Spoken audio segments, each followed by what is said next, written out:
Welcome back, Mando.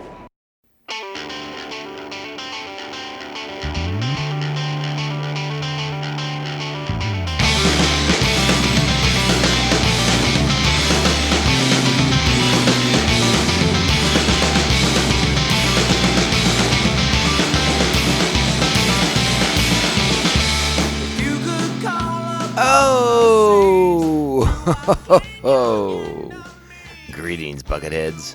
Mavar Tagar. Welcome to our 335th Busting the Ghosts of Geonosis episode of Mandovision.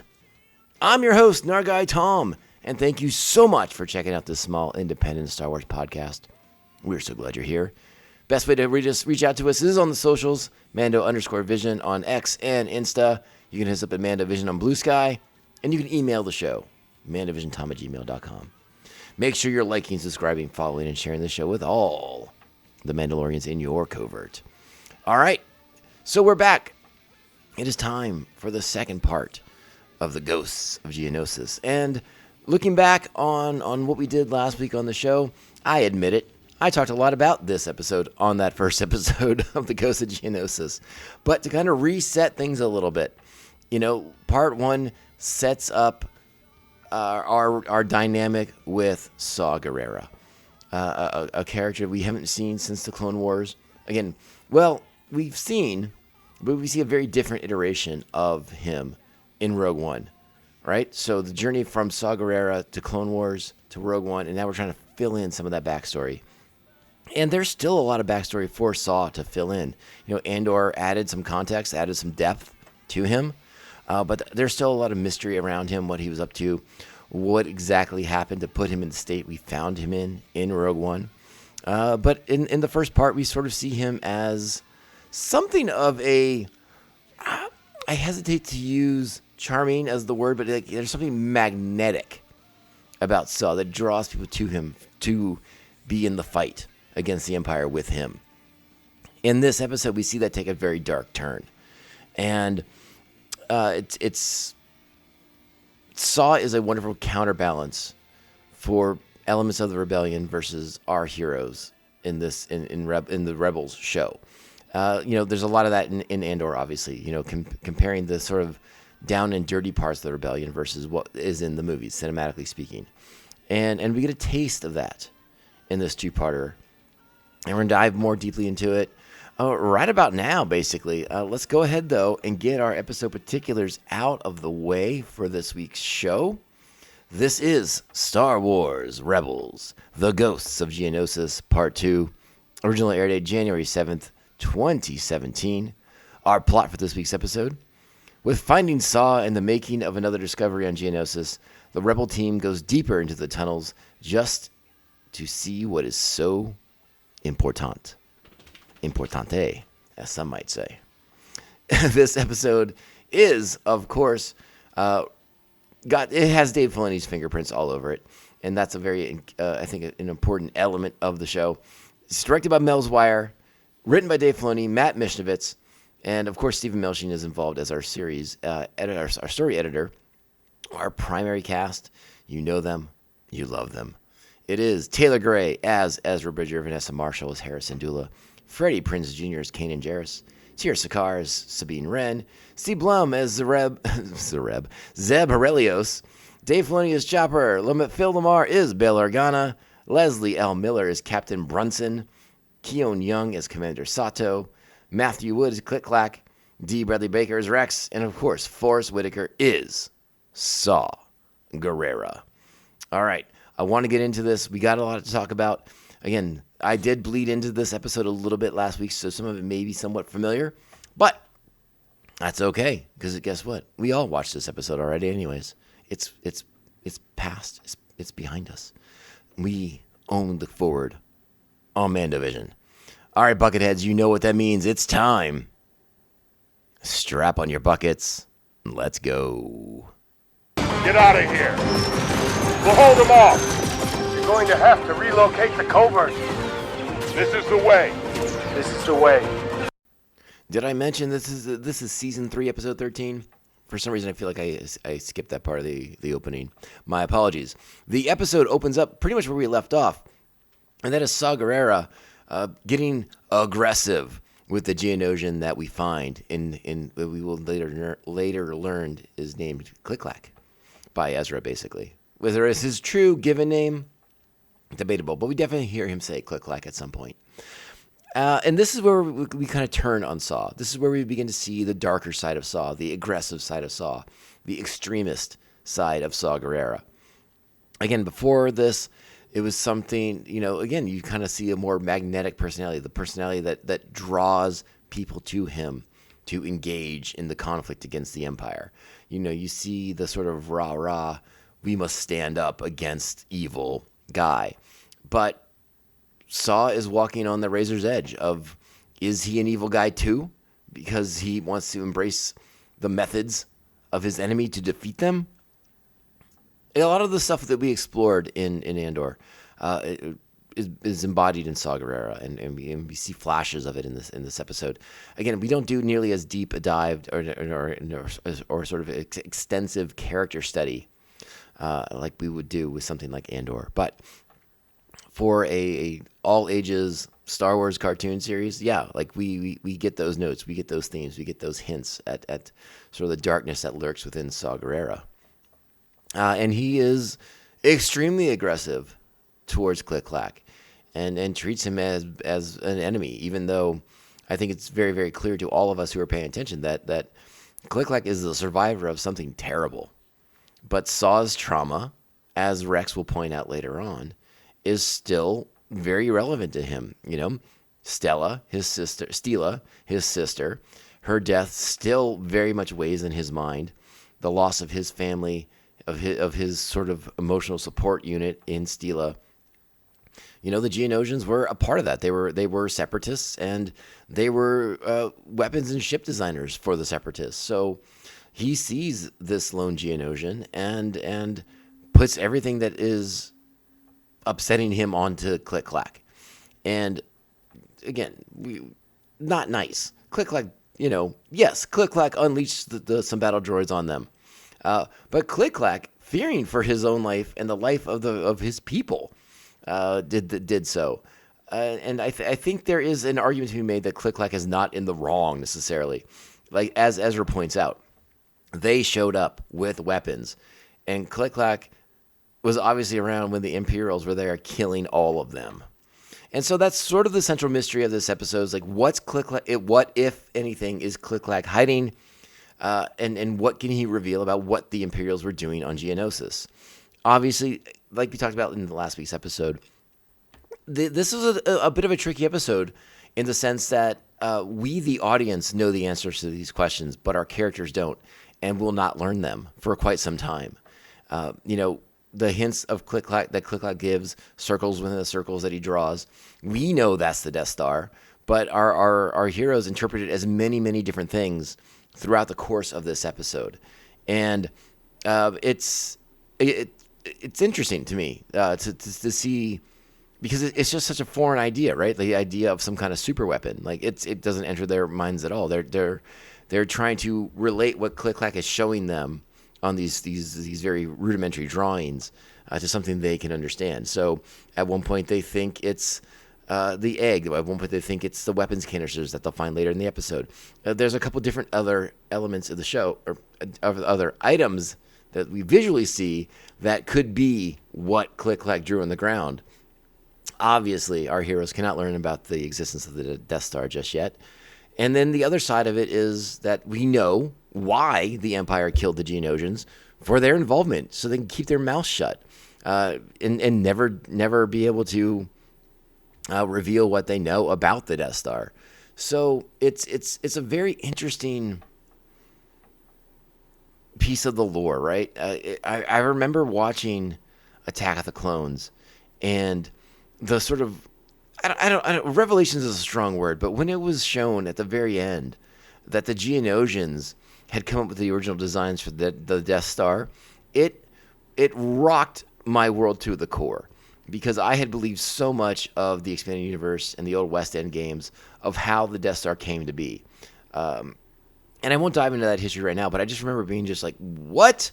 And that, well, a lot of that has to do with the fact that a lot of the West End Games stuff and a lot of the expanded universe fed off the theory, the belief that the empires were a sort of a human first sort of situation, right? Like no aliens allowed kind of club. So the fact that Palpatine was using them at the Geonosians as weapons designers for something of the Empire was surprising. Now, yes, of course, they're still pawns. They're still pawns in his scheme, and he wipes them out after he's done with them. But I just remember it shaking me to my core, just being like, this is so different than what I thought I knew. And that is the plight of many Star Wars fans of my generation, where we think we're going to, where we think we have a basic understanding of things, and then you watch a movie and you're just like, oh, well, they just threw that all away. This is now what I have to learn. This is now what I have to understand. And again, it's fine. It's totally fine. Anyhoot. So that's being the big secret. The audience knows it, but our characters don't, which is something that's kind of unique in this two-part episode, because usually by the end, our heroes find out what we already know. But no, not so fast, not in this one. We go down to Click-Clack's lair, and we find that he is hiding something, and it's the egg of a Geonosian queen who might be able to keep his people alive after this terrible genocide against them that the Empire has committed. And again, Saw just doesn't believe any of this stuff. He thinks that Click-Clack knows way more than he's letting on to, and he wants to take him back and interrogate him and do all these things. And Kanan sort of agrees and is like, you know what, we'll go back to Chopper Base, and yeah, we'll talk to him. But we're going back to Chopper Base. We're not going back to your base. We're going to Chopper Base. And Click-Clack becomes kind of a prisoner and a bit of a pawn in this sort of butt up between two halves of the rebellion, right? So interesting stuff on that front. Meanwhile, the Imperials are pulling into Geonosis. We get to meet Captain Brunson, who probably isn't the first female captain we've seen on the show, but the first one who has like a more significant part in the action than we've seen from a lot of other female captains, I think, at this point, at the very, very least. And she's looking to make a name for herself once they identify the Ghost as, part of Phoenix Squadron and the Rebellion. And she goes about things from a very tactically not super great position, but she's going to try her best to stop the rebels from doing their rebel things. Meanwhile, them pulling in causes Hera and Sabine and Zeb to freak out that they can't reach Ezra and the team because they've gone deeper into the tunnels to explore and find out what Click-Clack is hiding, which was the egg. So they go. Zeb goes in, gets a transmitter. They broadcast, "Hey, the Imperials are here. We guys gotta get out of here. We gotta ski-daddle." So the plan is to ski-daddle. There's a great fight sequence where the Imperial light cruiser deploys some TIE bombers, and the Ghost has to engage with them. And we get Sabine making a reference to Anakin Skywalker, talking about sand, how it just gets everywhere because Zeb's got a blaster cannon that doesn't work. There was a sandstorm earlier. Remember last episode? Sandstorm. So a fun little callback to Anakin and his strong dislike of sand. And Sabine brings that to a head for us.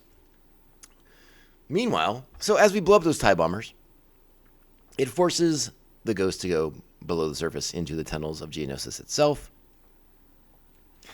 Eventually to link up with our heroes, and we go deeper. And then we get even more cool combat as they deploy the Imperial jump troopers. Is that right? I think that's right. Jump troopers down into this tunnel to engage with the Ghost as it descends further and further into the planet. So we get a lot of cool combat with Saw and Ezra and Kanan on the top of the Ghost, fighting against the jump troopers. Sabine, Zeb there, the whole team, and Rex, in the blaster cannon, just mowing people down. Pretty impressive. Sabine with her fixed up jetpack, repainted as well, because why wouldn't she repaint that stuff? A great combat sequence, super fun, very, very cool, good action, and they handle the jump troopers as well. So Captain Brunson, not feeling so good about things, but she's going to block the exit and try to trap them in and blow the place up. She's not there just yet, because we get to a certain level down on the surface of Geonosis. Well, below the surface of Geonosis. where we find these giant Imperial canisters.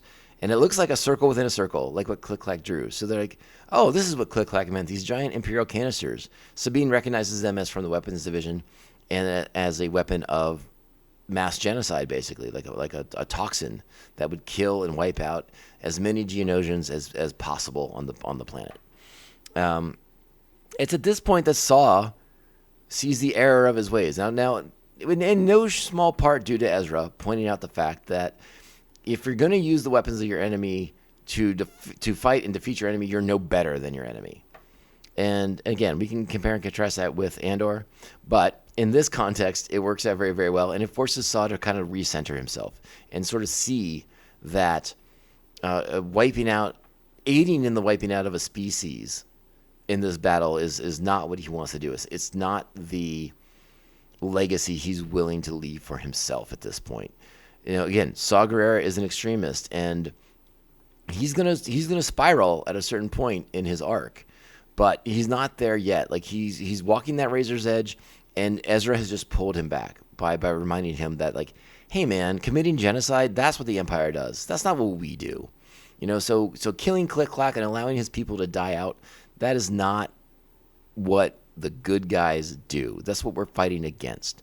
And so Saw recognizes this, and Saw sees that, and so he releases Click-Clack. And I sort of have skipped over some of the more aggressive aspects of Saw versus Click-Clack, like the part where he's torturing him with like electroshocks and stuff like that. I mean, it gets really gnarly. Like, we see Saw as a bad guy. Like when Hera tells Kanan that like Saw is a little unhinged, and Saw tries to change the deal. Like, hey, we're not going back to Chopper Base. We're taking them to my base because you guys are soft. You guys are a bunch of little B words. I got this, and you don't. And Saw, like, again, very aggressively looks at Kanan and says, like, you guys lost the last war. I'm not losing this one.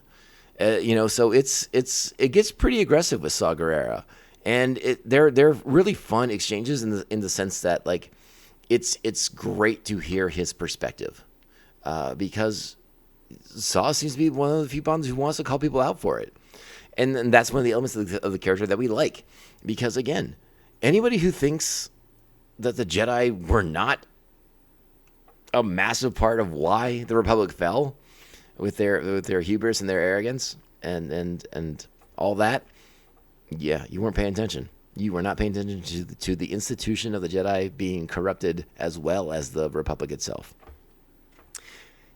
So Saw sees the light. Let's Click-Clack go.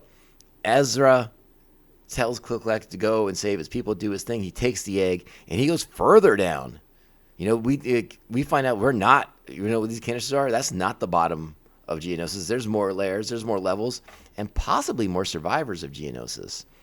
Now, there is a certain question we have to ask us, is like, well, does this ever pan out? Maybe. There are some thoughts that this Geonosian Queen does appear later on in one of the Darth Vader comics. I don't remember if that's directly confirmed to link to this episode or not. I would like to think that the Geonosians survive as a people. Again, their involvement as separatists, their involvement as the designers of the Death Star, again, they were pawns. But no one deserves genocide. So let's hope the Geonosians survive to live another day and become better for their mistakes.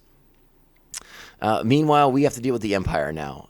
We got these canisters, and we're going to load them up on the Ghost. We're going to take them. They're proof that the Empire is committing atrocities, that they're committing genocide. And we got the proof now. We just got to get out of here and take this proof back to the Senate. Give it back to the senators who are secretly supporting the rebellion. Well, Captain Brunson has taken it upon herself to try and seal in the rebels in the tunnels below the surface of the planet. Our heroes do a good job as they launch out of the tunnel to try and blow up those bricks, blow up all the falling debris, all the falling pieces of rock from the surface, and they blast their way past Brunson's light cruiser and does it serious damage, ruining all of her dreams of promotion in the process. But as our heroes make their escape, they lose the canisters. They lose the evidence. And so after we escape from Geonosis and we have our conference with Commander Sato and Bail Organa, the bad news is delivered that without the physical canisters, it'll be hard to convince the Senate of any real atrocities being committed on Geonosis. But Bail spins it and says, you know what, though? The good news is, like, the images that you have recorded, while they may not convince the Senate, they may convince other systems to come to our cause, to aid us as our time. Because, again, our hero, we don't know about the Death Star yet, but the rebellion is growing. It's massing. Like, this is the time where we are growing our forces, developing what we have, heading into episode 4 for the inevitable conflict against the Death Star.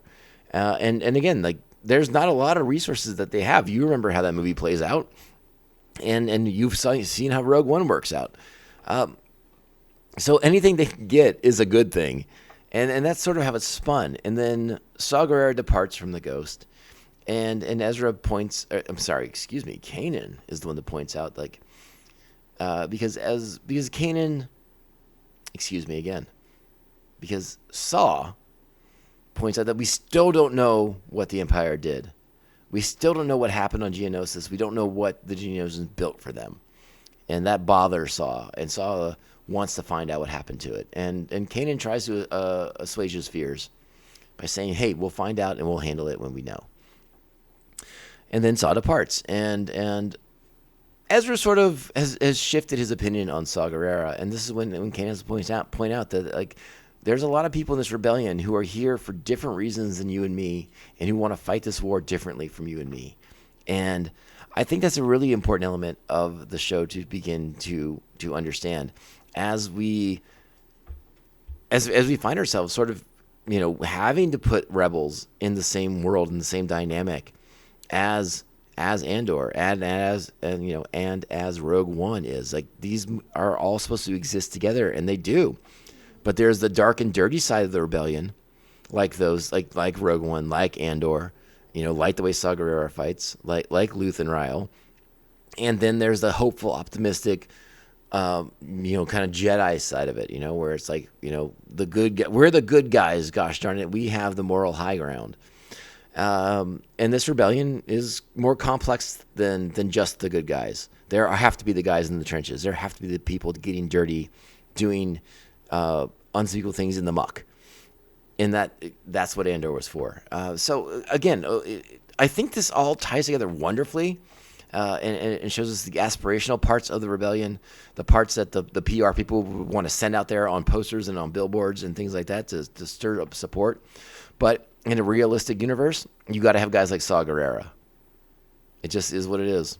And again, Saw will eventually break away from the rebellion, but he's not the only one who's an extremist. Again, we watch Rogue One. Watch Rogue One. It's good stuff. I like this episode. I think it's somewhat underrated. The Ghost of Geonosis is something of an underrated two-parter for the series, but good stuff here. And I give it 8 buckets, solid 8 buckets, fun stuff. And I've watched this episode like 4 times in like the last week or two. So check it out if you have not in a while. It is fun to revisit this one and see Saw Gerrera in this fashion, and then compare him to his version in Rogue One, who is fallen in many senses of the word. All right, my good friends, that is the Ghost of Geonosis Parts 1 and Part 2. We'll probably be checking in a little bit later this week with a little bonus show, because there's been some more things to be added to the Search for Ben Solo conversation, as well as some other Star Wars, movies that didn't quite make it out of development that have come to light recently. And we'll talk about a few of those things. There's some great action figures coming out that I may mention, because I am the biggest Kyle Katarn fan in the world, and I may just want to talk about that for a little bit. Lots of good stuff on the bonus show coming up later this week, so stay tuned for that. And then be back here next week for episode 14 of Season 3 of Rebels, which I believe is Warhead, which, hey, you guys know how I feel about droids, so get ready for a good time on that one. All right, Bucketheads, go out there, be great Star Wars fans, be kind, supportive, respectful, understanding. You guys are the best people in the galaxy. You support this show, and I thank you from the bottom of my heart. I couldn't keep doing this without the continued support of Buckethead Nation. So, that being said, this is the Mandovision Podcast. I am your host, Nargai Tom. Follow us on the socials, Mando_Vision, Twitter/X and Insta. Blue Sky, Mandovision at Blue Sky. And you can email me long form, mandovisiontom@gmail.com. Make sure to like, subscribe, follow, share the show with all the Mandalorians in your covert. And if you feel like it, give us those sweet 5-star reviews. They help us out tremendously, friends. All right, we'll be back next week. Well, we'll be back with a bonus show this week, and then more Star Wars Rebels rewatch next week. All right, Bucketheads, you know what that means. Now, this podcast can only end one way. This is the way. This is the way. This is the way. This is the way. Bounty hunting is a complicated profession.